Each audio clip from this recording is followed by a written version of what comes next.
خواتین و حضرات، اس سے پہلے بھی ایک کتاب کی تقریب ہوئی قاسم علی شاہ فاؤنڈیشن میں، نہایت بھرپور، نکتہ رس، نکتہ خیز، ماجرا پرور، کافی اہم باتیں سننے میں آئیں اس تقریب کے توسط سے بھی۔ آج پھر ایک خوبصورت بھری پوری تقریب منعقد ہو رہی ہے۔ پہلی کامیابی اس کتاب کی یہی ہے کہ اس پر بات ہو رہی ہے، لوگ سن رہے ہیں، ڈسکس ہو رہی ہے۔ کوئی آئیڈیا ہو، کوئی کتاب ہو، کوئی مشین ہو، کوئی انوویشن ہو، کچھ بھی ہو، اس پر بات ہوتی رہے۔ اگر بات ہو رہی ہے تو اس کا مطلب ہے وہ نہ صرف ریلیونٹ ہے بلکہ وہ لوگوں کی زندگیوں کو ٹچ بھی کر رہی ہے۔ تو پہلی کامیابی اس کتاب کی یہ ہے۔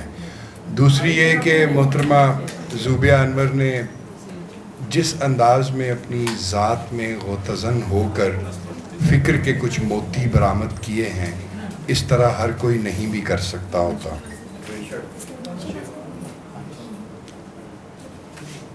ذات جو ہے وہ شخصیت سے الگ چیز ہے۔ شخصیت پرسنالٹی ہے، اس میں بہت کچھ ویزیبل بھی ہوتا ہے، ایک ہولسم پیکج ہے، how you walk, how you talk. تو ذات سے عام طور پہ جو مراد لی جاتی ہے وہ انسان کا جو بطون ہے، باطن ہے، جو اس کا اندرون ہے، داخل ہے۔ اور بہت ساری ہماری چیزیں، بہت سارے ہمارے ایکشنز وہ دراصل ہمارے باطن کا عکس ہوتے ہیں، ہمارے باطن کی خبر دیتے ہیں وہ ظاہری اعمال اور افعال جو لوگوں کو نظر آتے ہیں۔ اس کتاب کے مطالعے سے پتہ چلا کہ جو فکر ہے، تفکر ہے، وہ بھی کہیں نہ کہیں ہماری ذات کی تہوں سے برآمد ہوتا ہے، اور وہ اتنا سچا، اتنا خالص، اتنا خوبصورت کہ وہ لفظوں میں ڈھل کے بھی اپنی لطافت کو زائل نہیں کرتا، کیونکہ احساس کو لفظوں میں قید کرنا، مقید کرنا، یہ آسان کام نہیں ہے۔ احساس جو ہے وہ ایک غیر مرئی، ایبسٹریکٹ چیز ہے، نان فزیکل ہے، اور لفظ جو ہیں جب ہم کسی احساس کو، جیسے میں شاعر ہوں تو نظم کہتے ہوئے نذیر قیصر صاحب ہمارے پاس ہمارے عہد کے نہایت اعلیٰ شاعر تشریف فرما ہے نذیر قیصر صاحب، کہ جس طرح احساس کو جتنی لطافت احساس کی ہے، شاید اسے شعر میں باندھتے ہوئے یا نظم میں باندھتے ہوئے بہت مشکل پیش آتی ہے کہ اگر وہ ہو بہو اپنی تمام لطیف کیفیات کے ساتھ اسی پیرائی میں زبان کے اندر بھی کھپ جائے۔ تو اس کتاب میں یہ ہے کہ چونکہ زوبیہ صاحبہ کی ان کی ذات کا حصہ تھے یہ سارے پہلو، اس لیے بہت خوبی کے ساتھ اس کتاب میں وہ آ گئے ہیں۔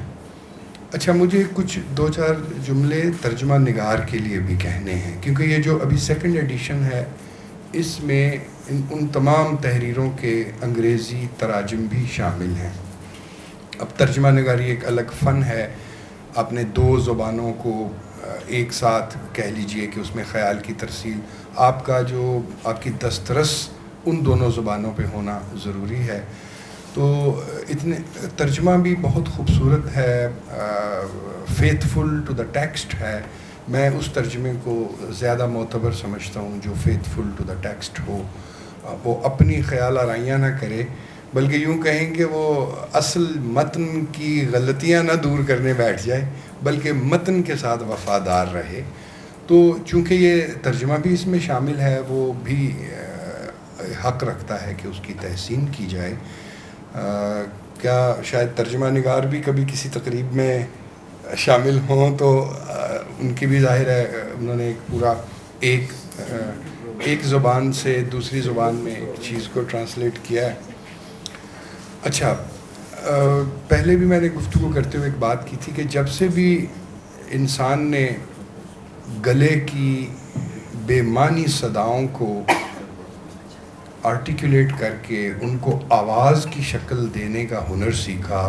ہزاروں لاکھوں سال پہلے، اور تاریخ نے وہ دور محفوظ بھی رکھا ہوا ہے جو آرکیولوجیکل ریمینز ہیں، کہ ایک وقت تھا کہ انسان کے گلے سے کچھ صدائیں تو نکلتی تھیں لیکن الفاظ نہیں ہوتے تھے. تو صدیاں لگ گئیں اتنا کنٹرول حاصل کرنے میں اپنے گلے کے مسلز پر کہ ان کو ایک آواز دیں. اچھا، ان لفظ پہلے تو کچھ اس طرح تھے، خطرے کے وقت یہ آواز نکالی جائے گی، کسی کو بلانا ہوگا یہ آواز ہوگی، پانی مل گیا ہے تو یہ والا آواز ہے. وہ صرف سائنس ٹائپ ہی تھے. اس کے بعد پھر جب لینگویجز ڈیولپ ہونا شروع ہوئیں، اور پھر زبانیں بولی جانی شروع ہوئیں مختلف دنیا کے خطوں میں، پھر ایک وقت آیا اور اسے میں انسان کی بہت بڑی جست سمجھتا ہوں، ایک عظیم جست لی کہ گلے سے نکلنے والی ایک ساؤنڈ کے لیے اس نے ایک سمبل مقرر کیا، علامت، کہ جب یہ ساؤنڈ نکلے تو یہ والا سمبل ہے. اور پھر اس سمبل کو کسی دوسری جگہ جا کر دوسرا بندہ پڑھتے تو وہ بھی گلے سے وہی آواز نکالتا تھا. یہ ایک بہت بڑا ایک سائنٹیفک پروسیس تھا. کہنا میں یہ چاہتا ہوں کہ جب سے زبانیں ایجاد ہوئی ہیں اور لفظ بنے ہیں، انسان نے جتنی ترقی کی ہے وہ کتاب کی بدولت کی ہے، حرف مطبوعہ کی شکل میں کی ہے.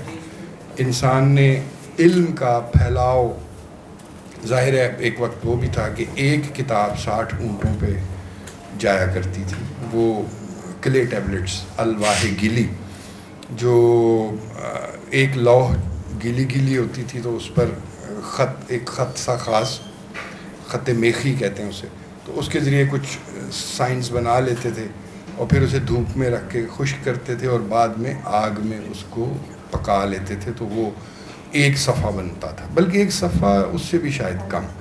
تو اس طرح ایک کتاب جو تھی وہ ایک جگہ سے دوسری جگہ جو ٹریول کرتی تھی تو وہ 60-70 اونٹوں پر وہ کتاب جایا کرتی تھی. اب ہمارے پاس ایک USB ہے، اس میں پوری لائبریری آپ رکھ لیں. لیکن بنیادی مقصد، پرپز ایک ہی ہے. زوبیہ صاحبہ نے بالکل وہی کام کیا ہے کہ اپنے خیالات، احساسات، محسوسات، ان کو لفظوں میں ڈھالا ہے اور ہم سب کے قارئین کے اور خاص طور پہ اگلی نسل کے سپرد کیا ہے، کیونکہ ان کے خیالات متصوفانہ ہیں. اور نذیر قیصر صاحب نے کہیں فرمایا ہے کہ تصوف جو ہے وہ ہر مذہب کے اندر موجود رہا ہے اور موجود ہے بھی. کیرن آرمسٹرانگ کی ایک کتاب ہے بریف ہسٹری آف گاڈ، اس کے جو چیپٹرز ہیں اس میں فلسفیوں کا خدا اور تاریخ دانوں کا خدا، اور اس میں ایک چیپٹر ہے صوفیوں کا خدا، یعنی صوفیوں نے خدا کو کیسے پرسیو کیا یا کنسیو کیا. تو صوفی ازم جو ہے میرے خیال میں وہ ہماری ہی ذات کے اس لطیف منطقے تک رسائی پانا ہے جس کا تعلق خیر سے ہے، نیکی سے ہے، انسان دوستی سے ہے، معاشرے کے اندر جتنی بھی کشاکش ہے، کشمکش ہے، اس سے رہائی پا کر خود کو ایک ایسی جگہ کھڑا کرنا جو سارے انسانوں کے لیے بھلائی کا پیغام رکھتی ہو. اب یہ دو بچیوں نے اتنی اچھی گفتگو کی جو ان کی اسٹوڈنٹس بھی رہ چکی ہیں، ہاجرہ اور ردا. اب اس سے بڑی گواہی کیا ہوگی کہ ایک شخص جو پڑھاتا ہے اور اس نے اس درجہ متاثر کیا ہے پڑھنے والوں کو، طلباء کو، یہ بہت بڑی achievement, it's a big human achievement. اتنی کہ اس حد تک کوئی متاثر ہو پھر کتاب کا انتظار کرے، جس طرح ایک بچی کہہ رہی تھی، پھر وہ کتاب آئی، پھر اسے پڑھا.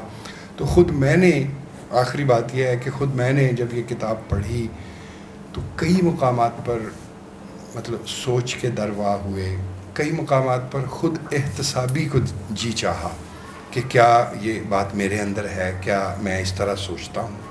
اچھا، اگر جواب یہ آیا کہ نہیں مجھے یہ اپنے اندر چیز پیدا کرنی چاہیے، تو شخصیت کی تعمیر اور شخصیت میں تبدیلی اور کس کو کہتے ہیں کہ آدمی پہلے تو قائل ہو کہ یہ چیز جو بیان کی گئی ہے شاید مجھ میں نہیں ہے یا مجھ میں کم ہے، اور یہ اتنی مثبت بات ہے، اتنی اچھی بات ہے، ضروری بات ہے کہ اس کو میرے اندر ہونا چاہیے.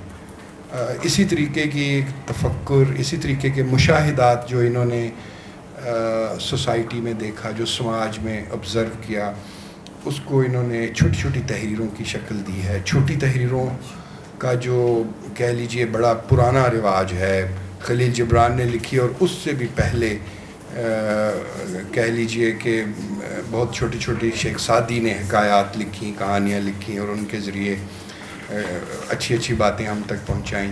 اور آج کے دور میں یہی کام زوبیہ انور صاحبہ نے کیا ہے کہ انہوں نے نقطہ ہائے دانش اپنے مشاہدات اور ان کی بنا پر ایک نتیجہ نکالا ہے. اور مجھے بہت عرصہ پہلے میں نے ایک کتاب پڑھی تھی بیگم ثاقبہ رحیم الدین کی, اور اس کا بھی شاید منشا صاحب اس کا بھی کچھ اس طرح کا ہی نام تھا, من کی دنیا یا من کی باتیں, مطلب کچھ ایسا نام تھا. یہ ایک سے ذات ہے ظاہر ہے.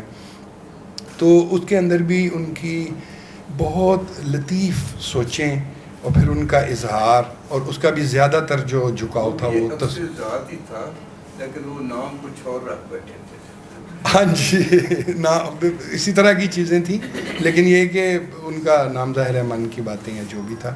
تو میں دل کی گہرائیوں سے زوبیہ انور صاحبہ کو تہنیت پیش کرتا ہوں کہ اتنا خوبصورت کام انہوں نے کیا, اتنی اچھے جذبوں کو اور سوچوں کو صفحے پر اتارا, اور پھر ظاہر ہے اس کا ایک اور زبان میں ترجمہ بھی ہوا ہے, یہ بھی اپنی جگہ پر ایک اہم بات ہے. اور پھر ہر کتاب کا دوسرا ایڈیشن بھی نہیں آتا, اب اس کتاب کا دوسرا ایڈیشن آتا ہے تو ہم سب کو اس کو سیلیبریٹ بھی کرنا چاہیے, اور یہ خوشی کی بات ہے.